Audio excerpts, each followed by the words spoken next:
Bonjour, c'est le professeur Hervé Saint-Louis du cours 7COM 222, pratique de communication publique. C'est le cours du 30 octobre 2025 et aujourd'hui, on va regarder la gestion du client en relations publiques, la gestion de la réputation, la gestion de la marque et la veille stratégique. Donc, chacune de ces fonctions est ce qu'on pourrait appeler une partie d'un long processus de représentation. Donc, la gestion du client en relations publiques, évidemment, est la plus grande tâche. La gestion de la réputation est une tâche plus discrète et la gestion de la marque, qui est donc l'image aussi, est une autre tâche qui va suivre. Et finalement, la veille stratégique. La veille stratégique, c'est tous les travaux d'observation qu'on fait dans le domaine des communications publiques pour observer ce qui est dit sur notre client. Donc, travailler pour ce client implique plusieurs étapes, plusieurs tâches qu'on doit faire. Le côté gestion du client, évidemment, c'est plus un travail où on va établir les règles de conditions de travail avec notre client. La responsabilité est due avec notre client. La réputation va gérer ce qui est dit, évidemment, dans l'espace public sur notre client. La marque ou l'image, c'est vraiment plus du côté produit en général, donc la gestion d'un produit, pas nécessairement d'une entité ou d'une personne. Et la veille stratégique, comme je l'ai déjà dit, c'est nous qui vérifions tout ce qui est dit sur notre client, sur sa réputation, sur sa marque et son image dans l'espace public. Souvent, quand on fait des relations publiques, c'est une série de tâches que l'on pratique pour le client. Et ces tâches-là sont souvent faites pour répondre à des besoins très ponctuels pour notre client. Mais rapidement, on s'aperçoit que pour être capable de mieux faire son travail et de mieux atteindre les objectifs du client, que c'est pas seulement faire un mandat qui est important, mais bien d'avoir une couverture générale. Donc, quand on parle de gestion du client, ce qu'on commence maintenant, c'est qu'on se rend compte rapidement que la gestion de la réputation, la gestion de la marque et la veille stratégique, ce sont toutes des tâches que l'on pourrait faire de façon concurrente en même temps. C'est pas seulement des choses qu'on fait de façon ponctuelle. On peut pas juste arranger la réputation pour 3 semaines. La réputation, on y travaille constamment. La marque, on peut la définir. Mais une fois qu'elle est définie, il faut que le message qui est en arrière de cette marque continue. Et la veille stratégique, évidemment, la veille stratégique, elle est constante. On doit savoir qu'est-ce qui se passe et qu'est-ce qui est dit sur nous, mais constamment, pas seulement à un certain moment donné. Oui, on peut faire une veille stratégique pour savoir combien de personnes ont reçu les communiqués de presse, combien de communiqués de presse ont été publiés et adaptés dans les journaux, ainsi de suite, dans les médias, mais c'est pas suffisant. Il faut savoir constamment qu'est-ce qui est dit sur notre client, pas seulement à un moment ponctuel. Ce qui fait que pour notre client, pour nous comme relationnistes, ça nous dit qu'il y a plusieurs opportunités d'intervention. Donc, c'est un processus ici. Et on peut faire beaucoup plus pour ce client que juste une tâche ponctuelle. Donc, la gestion du client en relations publiques, on pourrait dire que c'est une fonction de base du relationniste, du publiciste qui travaille avec un client. Donc, c'est un travail qui prend beaucoup de temps, où le chargé de compte développe une relation de confiance avec son client. Ce n'est pas un travail qui se fait en quelques minutes après une seule rencontre. C'est un travail où on développe une relation avec un client sur plusieurs mois, des fois plusieurs années. Évidemment, oui, dans une telle relation, c'est optimal d'avoir un chargé de compte, un relationniste qui travaille avec nous et qui connaît notre entreprise, qui connaît qui nous sommes, les acteurs principaux, et qui travaille avec nous sur plusieurs années. Mais c'est aussi donc comprendre qui est notre client, être au fait de sa situation présente, de la culture de l'entité de notre client, de sa stratégie, de ses objectifs, de qu'est-ce que le client veut atteindre, qu'est-ce qu'il veut obtenir bientôt, qu'est-ce qu'il a déjà fait dans le passé, quelles sont ses valeurs. Donc, comprendre la place occupée par son client aussi dans un marché défini, c'est aussi comprendre notre client. Ensuite, il y a une demande de agir, donc être capable d'anticiper et de comprendre le marché externe au client. Donc ici, agir, on va sortir un peu des questions internes pour être capable de poser des questions pour valoriser son client tout en respectant ses besoins. Donc, on ne va pas demander à notre client de faire quelque chose ou lui suggérer de faire une activité, une opération qui va contre ses valeurs, qui va contre son existence. Il faut que notre client fasse des choses qui sont conséquentes avec lui-même. Donc, le relationniste est tout le temps en train de jongler avec les attentes de son client et ce qui est possible de faire pour ce client. Donc, on a déjà regardé dans le passé qu'il y a à peu près 3 types d'emplois en relations publiques. Il y a celui qu'on appellerait intégré dans un organisme. Donc, il est plus facile, évidemment, pour un relationniste de comprendre et d'agir quand ce dernier est intégré au sein même de l'organisation. Donc, ça, ce serait notre équipe de communication souvent qu'on a à l'interne de la boîte ou de l'entité de la compagnie, de l'organisation, en d'autres mots. On a ce qu'on appelle le chargé de compte ou assistant qui, lui, travaille pour une agence de relations de presse. Ici, la relationniste travaille quand même avec une relation à long terme avec le client, mais doit probablement faire une interface avec le relationniste interne du client, travailler dans le sein d'une plus grande équipe où plusieurs intervenants travaillent avec notre client. Okay? Donc, quand on est intégré dans l'organisation, ça veut dire qu'on va aussi parler avec les gens qui sont nos collègues probablement, qui vont travailler la communication organisationnelle. Tandis que nous, on va travailler plus sur la communication à l'extérieur de l'organisation. Mais c'est souvent une équipe, quelques personnes qui vont faire toutes ces choses-là. Dans les plus grandes boîtes, évidemment, les plus grands organismes, il y a des équipes dédiées à l'interne et à l'externe. Dans des plus petites entités, c'est souvent la même personne qui va jongler toutes ces choses-là. Et finalement, on a ce qu'on appelle le professionnel indépendant. Ce professionnel n'est pas toujours à l'embauche à temps plein avec le client, ce qui limite ce qu'il peut faire. Il y a des contraintes sérieuses quant aux actions possibles, même si l'on comprend bien et on observe bien les besoins et les valeurs du client. C'est une négociation constante. Donc, ça ici, on peut se dire que c'est souvent des plus petites entités, des plus petites boîtes ou des clients, des individus, des célébrités, mais qui n'ont pas vraiment quelqu'un qui est toujours embauché, qui est toujours payé pour regarder qu'est-ce qui se passe, pour gérer leurs relations publiques. Okay? Donc, c'est un peu plus difficile quand on travaille dans ce cadre-là parce que ce qu'on peut faire est très limité avec ce que le client s'attend de nous. Okay? Donc, il y a une question ici, surtout comme professionnel indépendant, il y a l'idée des valeurs. Comment que le client nous perçoit? Est-ce que ça vaut la peine de travailler avec nous ou c'est plus compliqué? Ça va souvent être une question de chiffres, une question monétaire. Est-ce que je pense que je suis capable de faire le travail seul ou demander à ma belle-sœur de le faire pour moi? Ou est-ce que je devrais payer vraiment des professionnels qui vont faire mes relations publiques? C'est un peu plus difficile pour les agents qui travaillent dans ce mode-là. Il y a beaucoup plus de précarité et souvent beaucoup plus de conflits avec ce genre de clients-là qui veulent souvent qu'on trouve des solutions magiques pour eux, mais qui sont pas vraiment prêts à mettre l'effort ou à payer. Donc, dans chaque scénario, la relationniste doit prendre l'initiative pour gérer la relation avec son client, ne pas être réactive, toujours anticiper et entretenir ce client. La relation selon le client, donc c'est important de voir comment lui, le client, nous perçoit. Okay? Donc, le client perçoit souvent la relation avec la relationniste par un jeu entre la valeur d'utilité et la valeur perçue de cette utilité. C'est quoi la valeur d'utilité? C'est quelle est la valeur d'un relationniste pour mon entreprise? Que me rapporte le travail et la collaboration avec une relationniste pour mon entreprise? La valeur d'utilité perçue, ai-je vraiment besoin de dépenser tout ceci sur une relationniste? Donc ici, la valeur d'utilité perçue, c'est vraiment le côté monétaire ici. On pose des questions de combien ça coûte. Donc, m'est-il possible, le client va se demander souvent, d'obtenir la même valeur autrement pour moins cher, en demandant à mon épouse de se charger des relations publiques pour moi, en demandant à des stagiaires peu coûteux de me faire le même travail qu'une experte en relations publiques. Donc, on va faire ce qu'on appelle souvent broche à foin, qu'on est ce genre de client-là.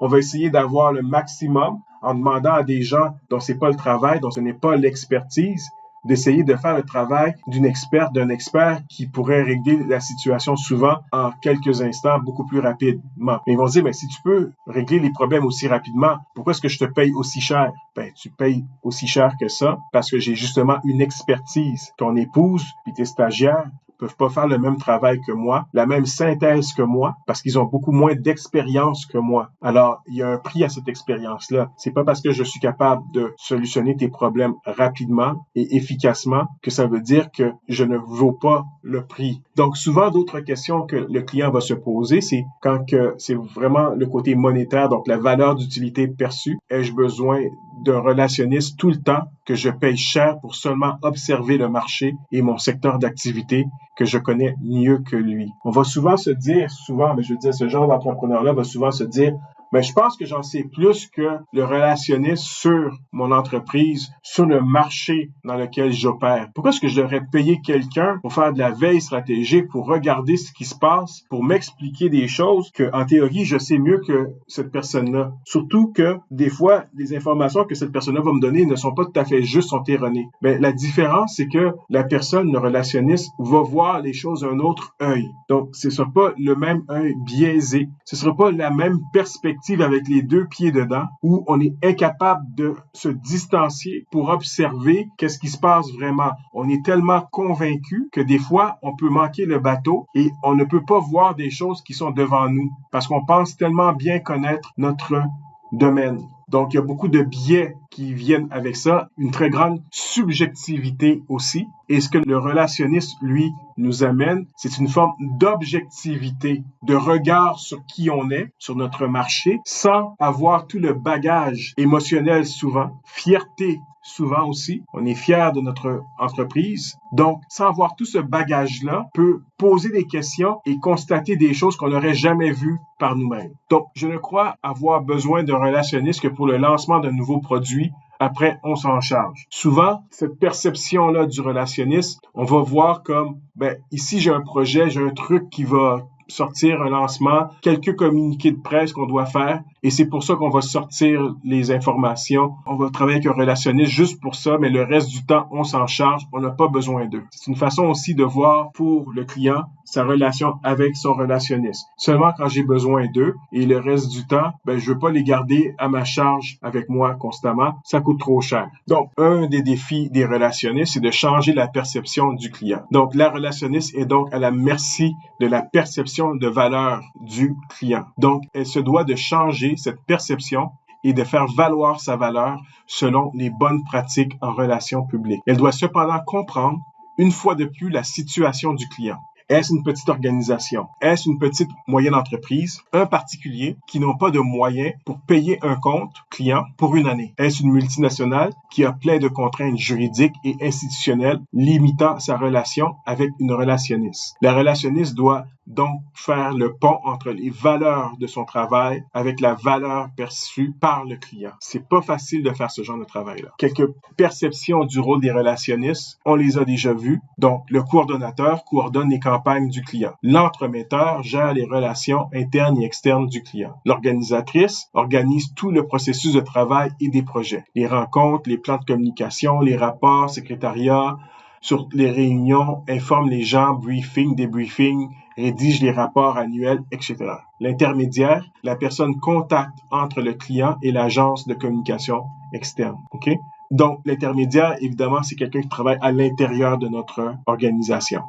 Le porte-parole, celui qui écoute et transmet les demandes du client aux autres. Tous ces rôles se jouent dans des catégories claires ou très dynamiques où le tout change constamment selon le cheminement du client et la gestion de la relation avec la relationniste. Voici un organigramme commun des rôles dans une agence de presse, une agence de communication, de relations publiques. Donc, on a les gens au niveau du conseil stratégique. Donc, on a le directeur du groupe de comptes. On a ensuite la supervision des comptes. Donc, directeur de compte, directeur de compte. Vous voyez, il y a deux comptes ici. On pourrait avoir compagnie A, compagnie B.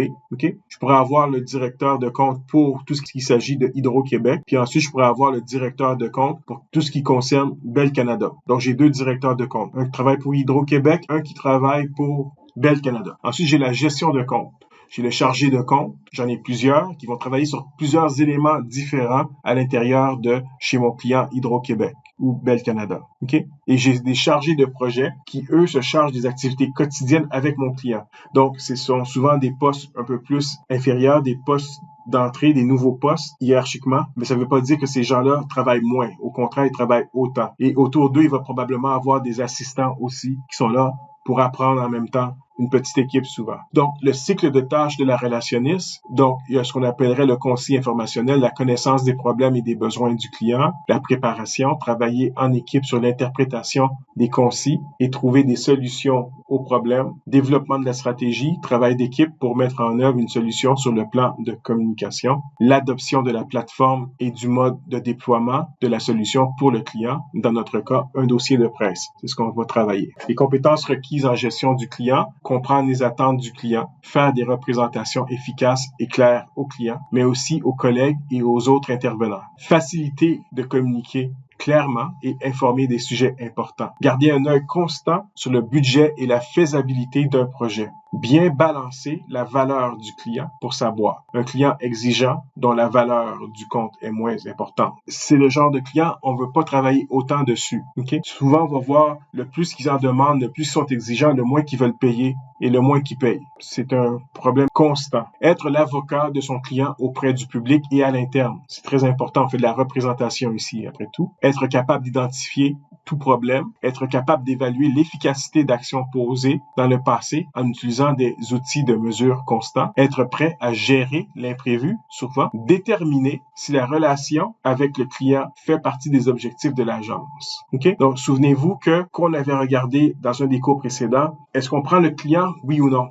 Est-ce que c'est un client qui nous bouffe beaucoup de temps, qui nous coûte cher, mais qui ramène pas beaucoup et qui nous ramène plus de problématiques, de choses à gérer, de complexité, mais qu'au bout du compte, ça ne nous ramène pas autant. Il faut être capable de poser ces questions-là. Maintenant, ponctuel. Il faut entrevoir la gestion du client comme l'étape où laquelle on va aussi développer sa stratégie. L'outil principal pour développer la stratégie pour notre client, on l'a vu et on a déjà pratiqué, c'est le plan de communication. Mais ce plan de communication correspond à un mandat particulier. Un projet. Mais les projets, en fin de compte, comme je l'ai dit, le processus de gestion du client, de gestion de la réputation, gestion de la marque et la veille stratégique, tout ça, ça peut être des mandats différents ou ça peut être des tâches récurrentes et quotidiennes qui existent constamment. Donc, une fois qu'on a établi notre stratégie, il est important aussi de comprendre qu'on a mis en œuvre des mandats, des projets, on a fait des actes pour que la stratégie soit traduite en forme concrète. On avait vu déjà plus tôt, il y a plusieurs semaines, le modèle stratégie, tactique, opérationnalisation et ainsi de suite. Vous vous souvenez de ce projet-là? Donc, une fois qu'on a passé de la gestion du client, de la stratégie, on commence à opérationnaliser avec des mandats et c'est ce qui va nous amener à la gestion de la réputation, qui est l'autre étape. Donc, je le rappelle, la gestion de la réputation, c'est un regard sur comment on perçoit notre client dans le public et les médias. Cette réputation se fait par les actions ou les inactions que l'on fait dans l'espace médiatique, dans la sphère publique. Donc, ici, vous voyez que je mets la gestion de la réputation comme étant la suite logique du client et des activités stratégiques, telles que le plan de communication. Je rappelle encore, le plan de communication, c'est une opérationnalisation, c'est la stratégie, mais après ça, ça nous demande de opérationnaliser avec des tâches en particulier. Et ce qu'on fait souvent en gestion de la réputation, c'est rectifier un message médiatique et l'analyser. Donc, la gestion de la réputation, c'est un terme qui est nébuleux pour certains. C'est un synonyme de plusieurs termes. Donc, on peut retrouver les termes comme communication corporative, les affaires corporatives, les relations corporatives. C'est le genre de termes qui vont être utilisés souvent. Maintenant, la gestion de la réputation est souvent agglomérée avec les termes rapprochés provenant du monde de la publicité. Donc, la gestion de l'image et la gestion de la perception. Donc, on parle de gestion de l'image, c'est beaucoup plus du côté marketing, publicité et la perception d'un produit. OK? Faut juste savoir, vous savez, on a déjà fait la comparaison entre publicité, marketing et relations publiques. Et donc, ça revient ici encore. Donc, on parle de communication corporative, affaires corporatives, relations corporatives.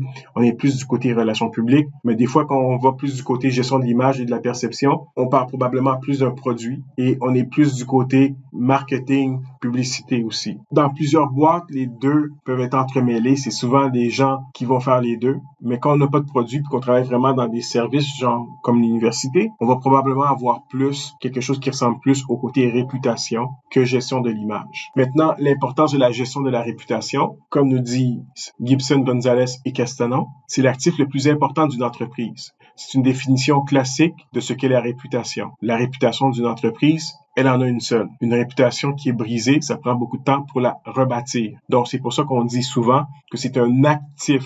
Donc, il y a une valeur monétaire à notre réputation. Si je m'appelle Apple et que je fais des iPhones, des iPads et plein d'autres produits, bien, ma réputation d'avoir des produits de haut de gamme et d'être une compagnie innovatrice est très importante pour moi. OK? Donc, la réputation, selon Cole, un autre auteur, il nous dit c'est les produits et services, l'innovation, les ressources humaines, l'utilisation des actifs de l'entreprise, la responsabilité sociale, la qualité de la gestion, donc la gouvernance de l'entité, de l'organisation, la solidité financière de cette entreprise, la valeur d'investissement à long terme et la compétitivité mondiale. Donc, lui définit la réputation autrement en regardant des éléments qu'on peut vraiment comptabiliser clairement. Tandis que Gibson, Gonzalez et Castanon, eux nous disent que c'est plus un actif un peu plus fluide, moins clair, mais qui est vraiment ce qu'on a de plus important dans notre entreprise, notre réputation. Maintenant, qui parle de réputation parle tout le temps de la question de la responsabilité sociale, qui de plus en plus prend beaucoup de place d'un côté financier. Donc, la responsabilité sociale, ça veut dire souvent, par exemple, ne pas créer plus de pollution, être vraiment attentif avec l'environnement. Donc, est-ce que je suis carbone neutre? Mon entreprise, est-ce qu'elle est carbone neutre? Ou est-ce qu'on produit beaucoup de pollution? Est-ce qu'on utilise beaucoup de ressources? Qu'est-ce qu'on peut faire pour baisser cela? Donc, c'est ce genre d'éléments-là, maintenant, font souvent partie de ce qu'on appelle la responsabilité sociale, qui fait aussi partie, donc, d'un des actifs de réputation d'une entreprise. Donc, on peut dire ici que la gestion de la réputation affecte les rendements boursiers et financiers des entreprises à un niveau beaucoup plus important que les bévues d'un directeur ou une gestion de crise. Okay? Donc, le côté monétaire, financier d'une entreprise peut souvent être beaucoup plus prépondérant que si j'ai un directeur qui a fait une connerie ou on est dans une crise. Donc, qu'est-ce qu'on veut dire par là? C'est que la valeur financière d'une entreprise est maintenant évaluée selon des critères globaux de responsabilité sociale, tels que le respect de l'environnement, la réduction des déchets et autres gaspillages, l'inclusion, la diversité et l'équité, la bonne gouvernance et la bonne gestion des employés, le respect de la vie privée, la confidentialité des clients de l'organisme, les activités caritatives, est-ce qu'on donne de l'argent aux organismes de charité? Qu'est-ce qu'on fait ici pour aider la société en général à partir de notre organisation? La performance économique de l'entreprise. Autrefois, on aurait dit que la performance économique de l'entreprise était probablement l'élément le plus important d'une réputation et de la responsabilité sociale. Mais aujourd'hui, il y a plein d'autres choses qui entrent dans ça. Avec ce qui se passe souvent, comme on le voit dans les derniers temps aux États-Unis, certains des éléments ici vont peut-être baisser. Par exemple, l'inclusion, la diversité et l'équité dans certains cadres juridiques comme présentement aux États-Unis va être moins important et même découragé par certains. Mais ça ne veut pas dire qu'il faut l'abandonner complètement. Je crois qu'il faut quand même continuer à avoir des actions dans ce sens-là. C'est très important parce que, dites-vous, c'est pas parce qu'aujourd'hui que l'inclusion, la diversité et l'équité dans un contexte américain contemporain est moins populaire et même dénoncé par certains politiciens qu'il n'y aura pas le retour du balancier dans quelques années ou même une décennie où là, les compagnies qui vont avoir totalement laissé tomber tout ce qui s'agit de inclusion, diversité et équité vont probablement se faire accuser de quand ils l'ont fait dans le passé, c'était seulement pour paraître, que c'était pas une vraie valeur pour l'entreprise. Donc, rappelons-nous qu'il y a des modes sur ces choses-là, mais en même temps, certaines de toutes les valeurs qui sont ici sont des valeurs qui devraient peut-être rester constamment. Okay? Ne pas respecter ces nouvelles exigences peut faire qualifier l'organisation de délinquante auprès des investisseurs, de ses clients et de ses concurrents. Okay? Donc, on peut utiliser ça contre votre organisation si vous ne jouez pas ce jeu, si vous ne faites pas attention à la responsabilité sociale de votre entreprise. Maintenant, les fonctions incluses dans les budgets de communication d'entreprise. Selon Hutton et autres, 96% des entreprises ont dans leur budget les relations de presse. 89% ont les communications de crise. Les agences de relations publiques, 85% en ont. Les rapports annuels intermédiaires, 85% en ont. Communication avec les employés, 83% en ont. Discours public, 82%. Bulletins d'information, etc. Les infolettres, 79% en ont. Identité d'entreprise, 64%. Internet, tout ce qui est le web, ainsi de suite, 63% le font. Relations communautaires, gestion de problèmes, prestations éditoriales, intranet, publicité d'entreprise, communication marketing, commandite corporative, mécénat d'entreprise, agence de publicité, financement de la fondation, relations gouvernementales, 33% quand même des entreprises mettent du budget là-dessus. Gestion de marque, 32%. Relations avec les investisseurs. Donc, comment on leur communique les informations financières et les valeurs de l'entreprise à long terme d'un point de vue financier, 29%. Relations avec l'industrie, formation, 13%. Et relations de travail, 3%. Donc, réputation et relations. La réputation est beaucoup plus importante pour ceux qui sont loin de l'organisme. Ceux qui sont en interaction continue avec l'organisme, employés, clients, fournisseurs, investisseurs, ont plus une vision de relation en tête. Okay? Donc, pour y expliquer, la réputation, c'est important pour ceux qui sont pas vraiment en activité avec nous à chaque jour. Okay? Donc, je travaille pas avec cette entreprise-là, c'est pas un de mes fournisseurs, c'est pas un de mes clients, ils sont assez loin, je les vois une fois de temps en temps, je passe devant eux, je sais pas, chaque jour avec ma voiture, puis je vois qu'ils ont toujours des sacs de poubelle sur leur gazon quand je passe. Je me dis, ouais, pas fort ces gens-là, c'est vraiment pas fort qu'est-ce qu'ils font. Sacs de poubelle comme ça, je sais pas si j'irais acheter leurs produits ou si je recommanderais leurs produits un jour. Je suis plus éloigné de l'entreprise. Tandis que je suis un des employés de l'entreprise et je suis en interaction constante avec l'entreprise. Et je sais que l'histoire des sacs de poubelle, parce qu'il y a un employé qui est fautif et qui fait pas son travail, qui laisse les sacs de poubelle là le matin et tout le monde peut voir les sacs de poubelle. Donc, je la comprends la situation. Donc, c'est pas une question de réputation pour moi, c'est une question de relation et j'aimerais ça que ça change les choses. J'aimerais ça être capable que ça s'améliore. C'est pas quelque chose que je vais voir comme la réputation. Je comprends la situation autrement. Donc, la réputation se fait avec les étrangers. La relation se fait souvent avec les connaissances et les associés. Doit-on alors abandonner la pratique des relations publiques en faveur de la gestion de la réputation? Qu'est-ce que tu en penses? Est-ce que c'est plus important d'appeler ça peut-être réputation que relations publiques? Pas vraiment, parce que relations publiques, c'est quand même important avec les médias. On gère quand même les médias. Et les médias sont souvent près de nous. Ils sont pas vraiment aussi loin aussi. Souvent, ils sont près des entreprises ou des gouvernements, des organismes qu'ils couvrent. Donc, le côté relation est aussi important encore. Réputation, c'est vraiment pour les gens qui nous connaissent à peine, qui n'ont pas beaucoup d'interaction avec eux. La gestion de la marque, c'est encore une fois le symbole de qu'est-ce que représente notre client. Dans certaines organisations, la gestion de la marque sera probablement faite par l'équipe de marketing ou de publicité. Surtout quand on parle de produits en particulier. Donc, si je parle du iPhone, évidemment, la marque ici, c'est pas le logo Apple, mais bien l'objet qu'on appelle le iPhone. Mais la marque, c'est aussi autre chose. Si je parle d'un parti politique, la marque de ce parti est tout ce qui est produit par ce parti, tout ce qui le représente, ce parti-là. Et donc, c'est une tâche qui devient un peu plus politique, évidemment, mais c'est plus une tâche de marketing, mais bien de relations publiques. Donc, quand on parle de gestion de la marque, tout dépendant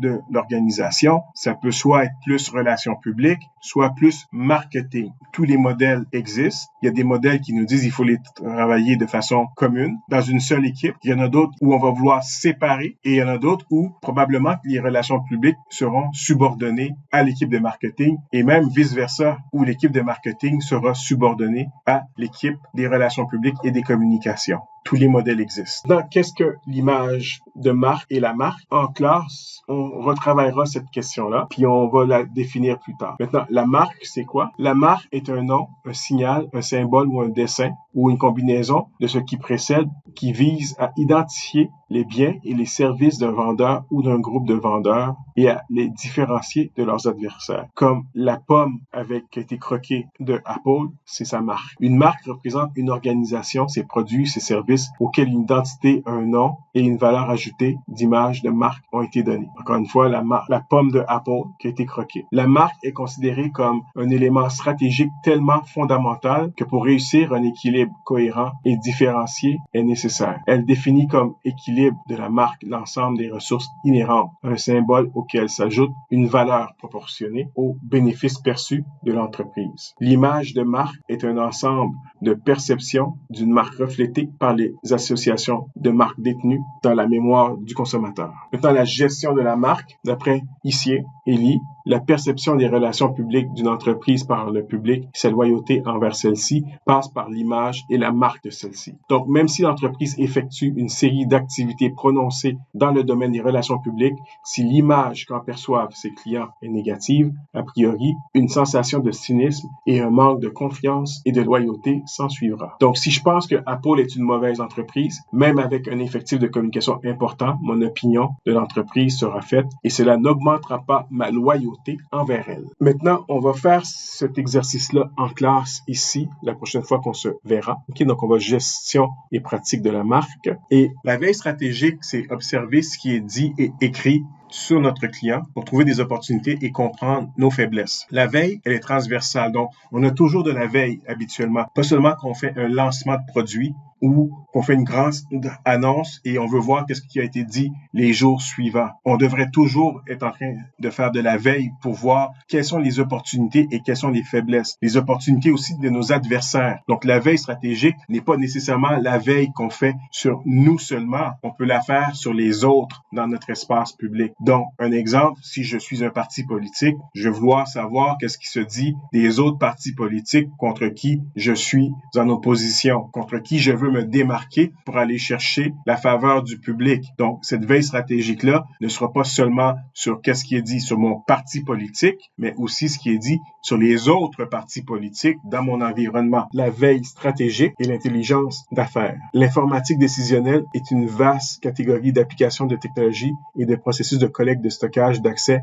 et d'analyse de données pour aider les utilisateurs professionnels à prendre de meilleures décisions. Donc, le genre de tâches, gestion des performances de l'entreprise, optimisation de la relation client, suivi de l'activité commerciale et le support de décisions traditionnelles. Donner de l'information nécessaire pour la gestion de l'entreprise. La veille stratégique et l'intelligence d'affaires, c'est un processus et un produit. Le processus est composé de méthodes que les organisations utilisent pour développer des informations utiles ou intelligentes qui peuvent aider les organisations à suivre et à prospérer dans l'économie mondiale. Le produit est des informations qui permettront aux organisations de prédire le comportement de leurs concurrents, fournisseurs, clients, technologies, acquisitions, marchés, produits et services, et l'environnement commercial général avec un certain degré de certitude. Dans la veille stratégique pour le relationnisme, on demande souvent aux relationnistes de faire de la veille stratégique. Cette tâche rejoint souvent celle effectuée par le service de renseignement d'affaires et d'innovation de l'entreprise. Ces tâches et ce qui est observé s'entrecoupent et se chevauchent constamment. Souvent, l'équipe de recherche et de développement est hébergée chez l'équipe de marketing qui est souvent très près du service des relations publiques. La veille stratégique pour le relationnisme, il faut distinguer cependant les activités de renseignement d'affaires de ceux qui consistent purement à la veille stratégique de l'organisation.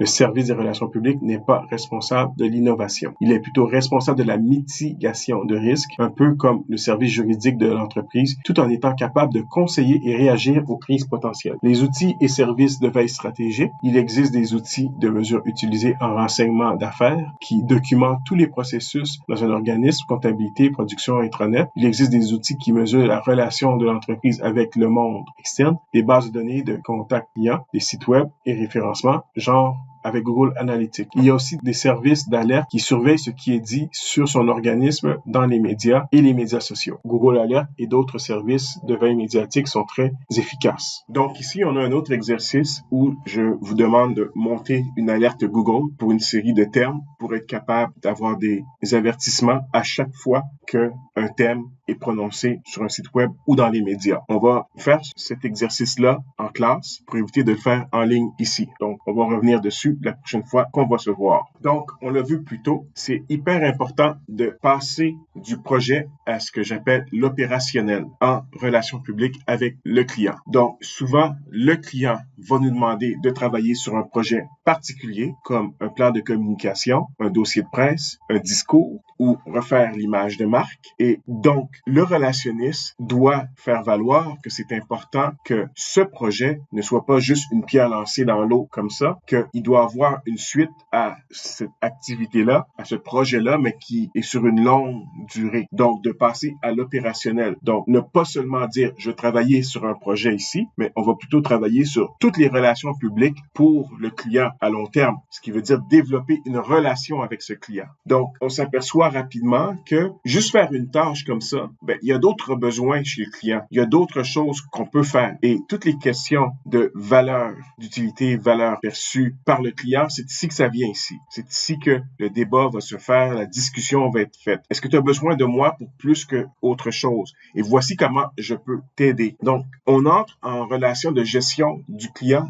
dès qu'on commence à travailler pour ce client. Même si c'est un petit projet ponctuel, dès qu'on travaille avec lui, on commence déjà à gérer ses relations publiques. Donc, c'est un point d'entrée, souvent un projet, un mandat en particulier, mais qui va pousser à une réflexion chez notre client. Une réflexion sur qu'est-ce qui est dit sur lui dans la sphère médiatique. Tandis que la gestion de marque, elle, doit aider à transformer la réputation de ce client. Donc, c'est là qu'on va faire des actions pour gérer cette image. Et finalement, évidemment, la veille médiatique, elle nous aide à faire des rétroactions. Donc, regardez, est-ce que ce qu'on a fait, ça a fonctionné, ça n'a pas fonctionné? Voici les effets et qu'est-ce qu'on peut faire?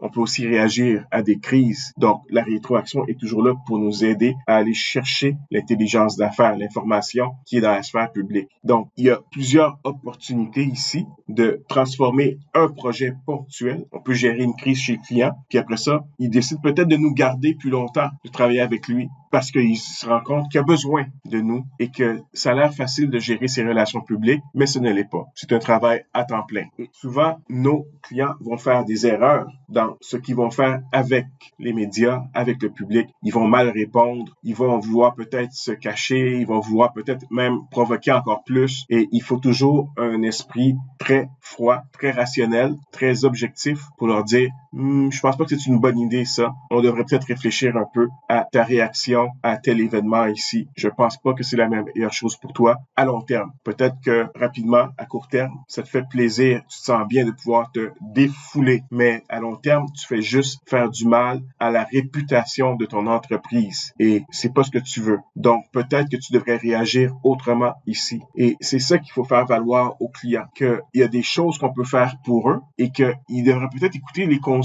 C'est pour ça que les gens en relations publiques sont là, ici. D'une certaine façon, c'est un peu le travail qu'un avocat ferait aussi, mais on coûte beaucoup moins cher que les avocats. Et nous, c'est pas d'un côté juridique, c'est d'un côté médiatique et communicationnel. Donc, on n'est pas là pour enseigner la loi à nos clients. On est plutôt là pour leur dire, si tu fais ça, il va y avoir telle réaction. Et dans 3 ans, quand tu vas faire ton prochain lancement de produit, là, tu vas avoir des difficultés. Ou tu as une mauvaise critique ici pour ton produit. Il faut pas réagir de façon cavalière et d'accuser le journaliste qui a fait sa critique qui est pas une bonne pour ton produit, pour ton service. C'est plutôt de voir comment tu peux améliorer et comment tu peux l'inviter à réessayer une autre version de ton produit ou de ton service plus tard. Mais ça, c'est des choses que il faut le faire de façon objective. Il faut créer un plan de communication aussi pour gérer. Bon, c'est pas une crise ici, c'est une mauvaise critique, mais il faut une personne en relation publique pour être capable de mettre en œuvre un plan de communication pour comment je vais gérer les mauvaises critiques sur mon produit.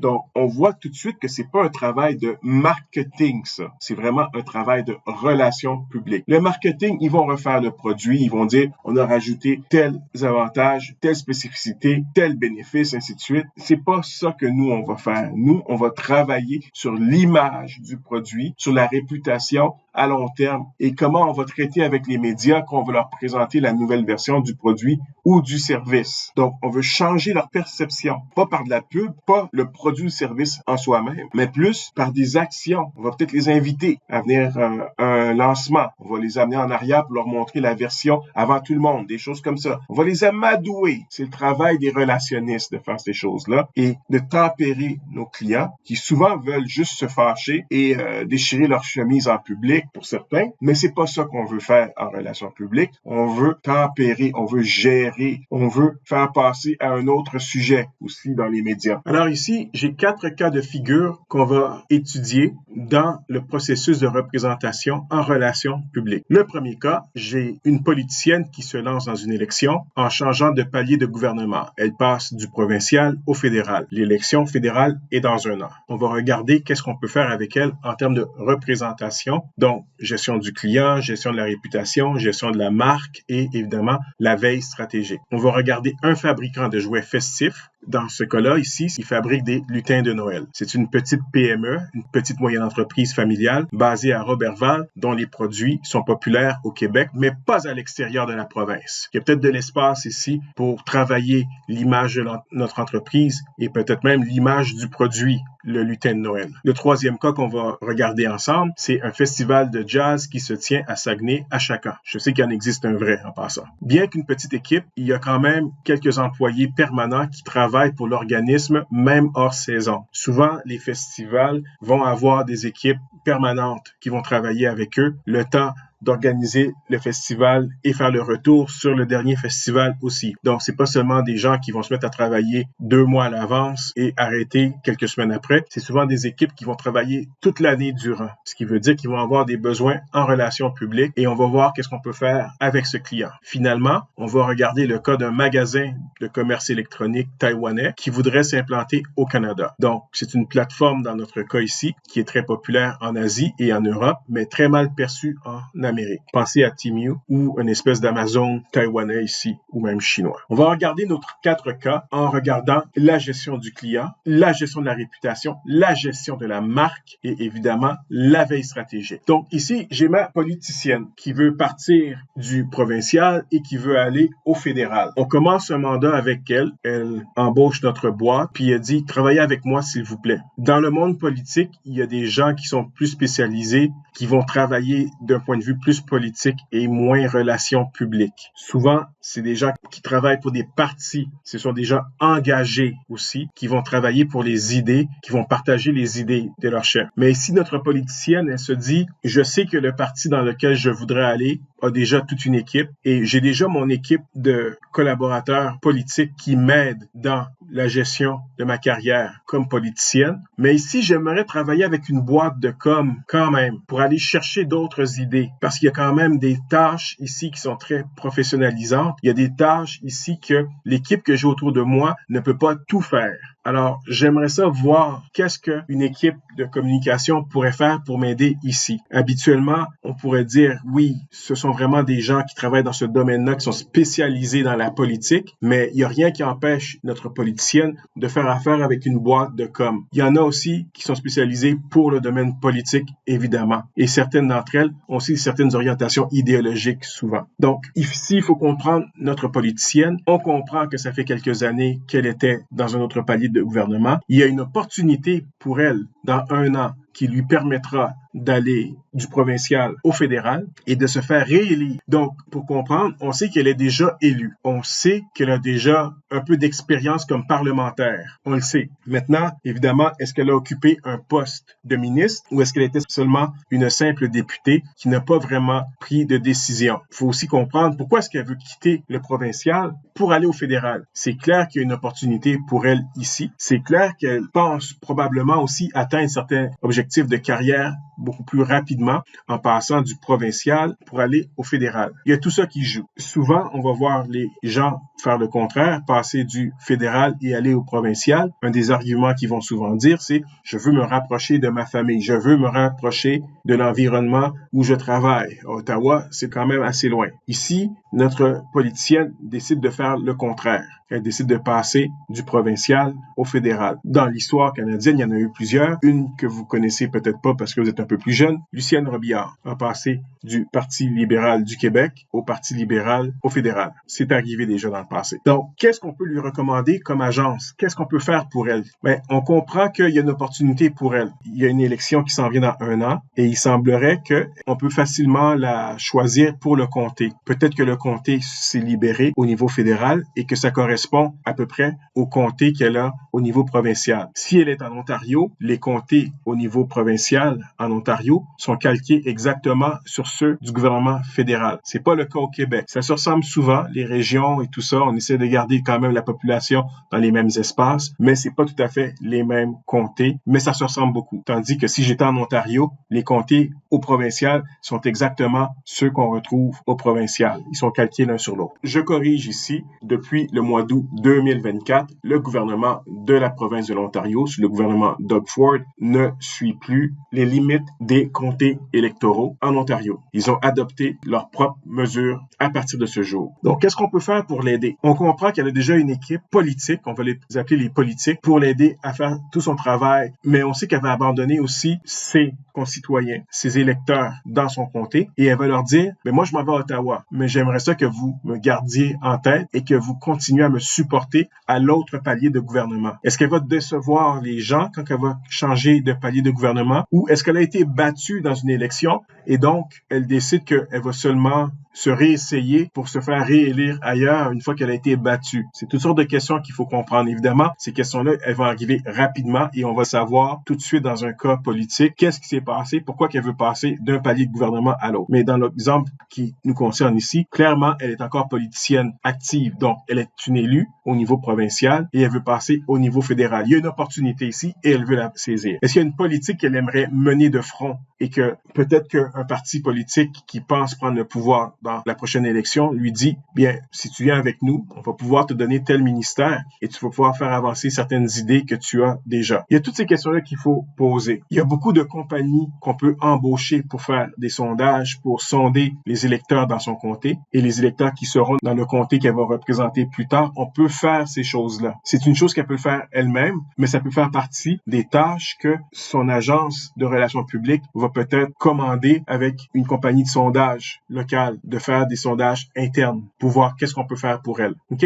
Donc, il y a ça qu'on peut faire pour elle. On peut travailler aussi le narratif de pourquoi elle veut quitter le provincial et s'en aller au fédéral. Il y a quelque chose à faire ici. Il y a une histoire à raconter. Donc, on peut l'aider à développer cette histoire. Qu'est-ce qu'elle va raconter au public? Qu'est-ce qu'elle va raconter aux gens autour d'elle? Est-ce qu'elle s'est fait approcher par le parti politique, un autre parti politique? Pourquoi est-ce qu'elle veut quitter? Donc, il faut raconter l'histoire. Et là-dessus, vous allez aider à ça. Quand elle va faire son discours, dans les documents que vous allez préparer, les communiqués de presse, vous allez commencer à mettre les semences pour que les gens puissent comprendre, voici pourquoi notre politicienne s'en va provincial au fédéral. Elle va raconter la même histoire dans ses entrevues qu'elle va faire avec les médias, quand elle va serrer des mains, quand elle va faire des tournées dans son comté, ainsi de suite. Elle va toujours raconter la même histoire. Mais il n'y a rien qui vous empêche de travailler avec elle, de la coacher sur comment est-ce qu'elle va s'adresser, comment elle doit parler aux médias, au public, aux gens qui lui serrent la main. Comment est-ce qu'elle doit faire ces choses-là? Il n'y a rien qui vous empêche, comme relationniste, de travailler avec cette cliente-là. Peut-être qu'elle vient vers vous parce que si vous avez une expertise et que vous n'êtes pas nécessairement politisé. Donc, elle veut une approche plus professionnalisante à ce qu'elle veut faire pour bien ancrer son message. C'est pas tout le monde qui est dans les politiques qui est nécessairement un expert des communications. C'est souvent des stratèges pour savoir comment se faire élire ou comment se positionner politiquement, mais c'est pas nécessairement de la politique. Donc, qui va travailler avec elle? Est-ce qu'elle va avoir une équipe intégrée? C'est sûr qu'il y a une équipe qui va faire partie du parti politique qu'elle va quitter et du parti politique qu'elle va rejoindre. Et c'est pas les mêmes personnes. Il va tout le temps avoir des gens autour d'elle qui vont graviter autour d'elle, des secrétaires de presse, ainsi de suite, des gens qui vont travailler avec elle, qui vont la suivre si elle passe de Québec à Ottawa, c'est sûr et certain. Mais ces gens-là ne sont pas une équipe de relations publiques en bonne et due forme intégrée avec elle. C'est quand même une seule personne. Il y a aussi dans chacun des partis des gens qui font les communications aussi, mais elle veut une approche plus qui lui ressemble. Elle veut quelque chose qui s'occupe d'elle. Donc, c'est pour ça qu'elle fait affaire avec votre boîte. Donc, est-ce qu'elle veut travailler avec un chargé de compte ou un professionnel indépendant? Les deux sont possibles ici. Peut-être qu'elle a des amis de longue date qui sont professionnels indépendants en relations publiques qui vont prendre le mandat avec elle. Peut-être qu'elle veut travailler avec un chargé de compte. Sachez que si c'est un chargé de compte, est-ce que le chargé de compte va vouloir travailler avec elle à long terme sur plusieurs années, le temps de sa carrière? Probablement pas. Ici, j'aurais été plus avec un professionnel indépendant, ici, qui a plus la flexibilité de la suivre. Le chargé de compte, la situation de notre politicienne peut changer rapidement du jour au lendemain. Elle peut perdre son élection. Alors, est-ce qu'il va encore continuer à la suivre? Peut-être qu'elle ne sera pas en mesure de supporter, de se payer, justement, une agence pour la conduire, pour l'aider dans ses démarches professionnelles en politique. C'est ici que le professionnel indépendant a plus de flexibilité pour travailler avec quelqu'un à long terme ici. Aussi, quand on est en politique, c'est pas du travail de 9 à 5. Il y a beaucoup de petites choses qui peuvent être faites, même les fins de semaine. Et oui, les chargés de compte peuvent travailler les fins de semaine, mais le professionnel indépendant ici devient de plus en plus intéressant. Maintenant, les relations avec le client, la valeur d'utilité et la valeur d'utilité perçue. Elle a un budget pour ces choses-là. Elle a une équipe. Il semblerait qu'elle soit suffisamment capable pour faire vivre son équipe avec les fonds parlementaires qu'elle a. Est-ce qu'elle est capable de se payer une grosse agence? Peut-être pas, mais est-ce qu'elle est capable de se payer un professionnel qui va travailler avec elle? Probablement plus certain ici. Donc, elle se dit, en termes de la valeur d'utilité perçue, est-ce que quelqu'un d'autre dans mon entourage peut faire ce travail-là autrement qu'une équipe de communication? Peut-être qu'elle va se dire, peut-être que pour la rédaction de mes discours, cours pour m'aider à me préparer aux entrevues. Je vais faire affaire avec des professionnels. Mais que pour le reste, tout le côté vraiment politique, je travaille avec des gens politiques ici. Je ne pense pas qu'une agence de communication, de relations publiques peut m'aider et qu'il soit probablement approprié de m'aider dans tout le côté idéologique et politique ici. Elle pourrait se dire ça, mais peut-être qu'elle va dire autrement. En passant, il y a une agence qui s'appelle Nationale au Canada qui est experte pour les politiciens aussi. Il faut le savoir, ça existe. Donc, la valeur ici, c'est est-ce que je me paye une agence, un relationniste, ou est-ce que j'essaie de seulement faire des travaux professionnels dont mon équipe n'a pas l'expertise, donc rédiger des discours, faire de la veille stratégique, ce genre d'opérations-là qui sont un peu plus complexe, ou est-ce que j'essaie de tout faire à l'interne avec mon équipe, avec les gens qui me supportent et qui m'aident dans ma carrière depuis des années? C'est ici que la question va se poser parce que ça peut coûter très cher très rapidement. Il y a des tâches qu'elle ne pourra pas faire par son équipe directement, c'est sûr. Par exemple, des sondages pour savoir quelles sont ses opportunités, comment que les gens l'aperçoivent, ainsi de suite. Ça, il faut vraiment qu'elle passe par une compagnie de sondage ici. Elle ne pourra pas faire des sondages par son équipe. Ils ne sont pas en mesure de faire des choses comme ça. Maintenant, changer la perception du client, de la cliente. Comprendre la situation. Sa situation, c'est qu'elle veut changer de palier et il y a une élection qui s'en vient dans moins d'1 an. Donc, comment est-ce que les relationnistes ici peuvent se positionner pour essayer de changer la perception du client que peut-être qu'ils sont capables de l'aider beaucoup plus qu'une équipe d'amateurs, mais qui sont friands de la politique. Peut-être qu'il y a des bévues qui ont été faites. Juste en commençant avec le travail de veille, ils sont capables de montrer voici le genre de choses qu'on peut faire et c'est un travail. À chaque jour, vous avez votre rapport, madame, sur qu'est-ce qui a été dit de vous et de certaines autres personnes que vous avez demandé d'observer dans les médias. On sait exactement qu'est-ce qui se dit et c'est beaucoup plus facile pour nous de le faire. Donc, vous avez aussi même les sujets à la une, les sujets de l'heure dont tout le monde parle et qui sont très importants et certains des sujets, par exemple, l'environnement vous intéressait beaucoup. On est capable de tout mesurer ça pour vous, surtout au niveau de vos électeurs potentiels plus tard. Est-ce que vous seriez intéressé à travailler un peu plus fort avec nous? On peut en faire beaucoup plus que juste faire de la veille stratégique pour vous, puis faire vos discours une fois de temps en temps et vous coacher en communication pour comment bien vous présenter devant les médias. On peut faire un peu plus que ça pour vous. Est-ce que vous seriez intéressé? On a une équipe qui est très forte aussi, qui a beaucoup de contacts avec les médias nationaux, où on peut facilement vous obtenir des entrevues, parler, faire du démarchage pour vous, puis vous préparer à ces entrevues-là. On peut travailler là-dessus aussi. Est-ce que vous seriez intéressé avec ça? Encore une fois, c'est le genre de tâche où c'est vraiment un professionnel indépendant qui serait peut-être plus mieux pour l'aider ici. Il pourra avoir une agence, un chargé de compte, mais ça dépend vraiment. Ça dépend aussi de c'est quoi le budget de madame. Maintenant, quel sera le rôle du relationniste? Est-ce qu'on va avoir une coordonnatrice, une entremetteuse, une organisatrice, une intermédiaire, porte-parole?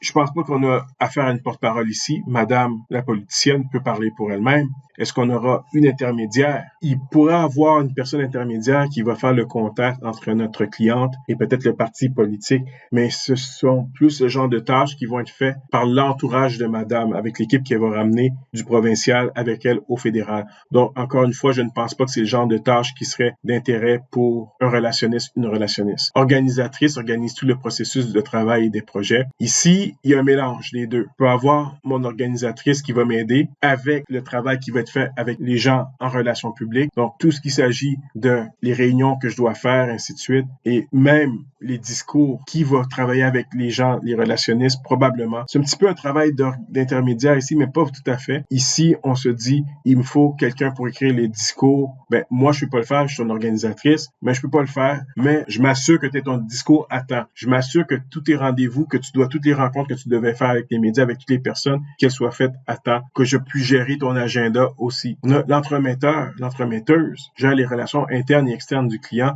C'est souvent ce genre de travail-là qui va être fait par quelqu'un plus de politique que de relations publiques. Donc, ça va faire partie de l'entourage de madame ici. Coordonnateur, les coordonne les campagnes du client, de la cliente. Ben, encore une fois, c'est peut-être des gens qui sont beaucoup plus près d'elle, mais c'est très possible que on a des coordonnateurs à notre boîte de communication qui vont travailler aussi, qui vont aider dans ces choses-là. Gestion des événements et toutes ces choses-là. Maintenant, quand on parle de la réputation, la gestion de la réputation de madame, qu'est-ce qu'elle a fait quand elle était au gouvernement? Est-ce qu'elle a fait des bons coups, des mauvais coups? Est-ce qu'il y a des choses qu'on lui reproche? En général, de ce côté-là, c'est plus les gens du parti politique qui vont vérifier le parcours de madame et qui vont lui demander de sortir tous ses squelettes pour voir est-ce qu'il y a quelque chose qu'on doit faire. Est-ce qu'on doit savoir à l'avance qu'il y a quelque chose ici de tout croche dans son profil? À ce niveau-là, c'est un travail plus politique et c'est pas un travail qui sera fait nécessairement par les gens en relations publiques. C'est un travail qui va être fait plus du côté du parti politique. La gestion de l'image, une partie de son image, c'est la sienne, mais l'autre partie de l'image, c'est l'image du parti qu'elle laisse et l'autre parti qu'elle va joindre. Donc, ces choses-là, elle ne les contrôle pas nécessairement,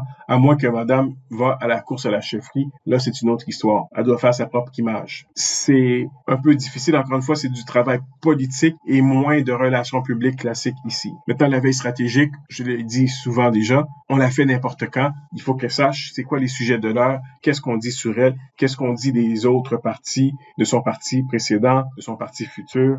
Est-ce qu'on l'appelle opportuniste? Comment qu'elle peut changer ça? C'est de la réputation, on peut travailler là-dessus. Donc, ce genre de questions-là, on peut les poser pour elle. Donc, la veille stratégique, on en a besoin quand même. Et il va y avoir de la veille stratégique au niveau des 2 partis politiques avec lesquels elle va travailler de toute façon. Mais il n'y a rien qui l'empêche d'avoir sa propre veille stratégique indépendamment elle-même pour la gestion de sa carrière. Efficace. Notre deuxième cas, c'était un fabricant de jouets festifs qui fabrique des lutins de Noël. On a ce cas-là ici. On a aussi le cas de notre festival de jazz à Saguenay. Et finalement, on a le cas du magasin électronique taïwanais qui veut s'implanter au Canada. Ce que je suggère ici, parce que la vidéo peut être très long, c'est qu'on les fasse en classe ensemble. Je vais vous demander de réfléchir à ces cas-là et de voir comment est-ce que vous auriez fait pour travailler ces cas-là, pour développer une gestion de clients et on va les faire en classe, on va travailler ensemble en groupe aussi. Ça va aller un peu plus vite aussi et ça va être un peu plus interactif aussi. Donc, ça sera tout pour le cours d'aujourd'hui. On va revoir toutes ces choses-là ensemble, en personne, de toute façon. Donc, on se revoit à bientôt. Entre-temps, il y a certaines vidéos que je vais vous demander de regarder sur YouTube pour comprendre un peu certains des sujets qu'on a vus aujourd'hui et on s'en reparlera en classe. À bientôt.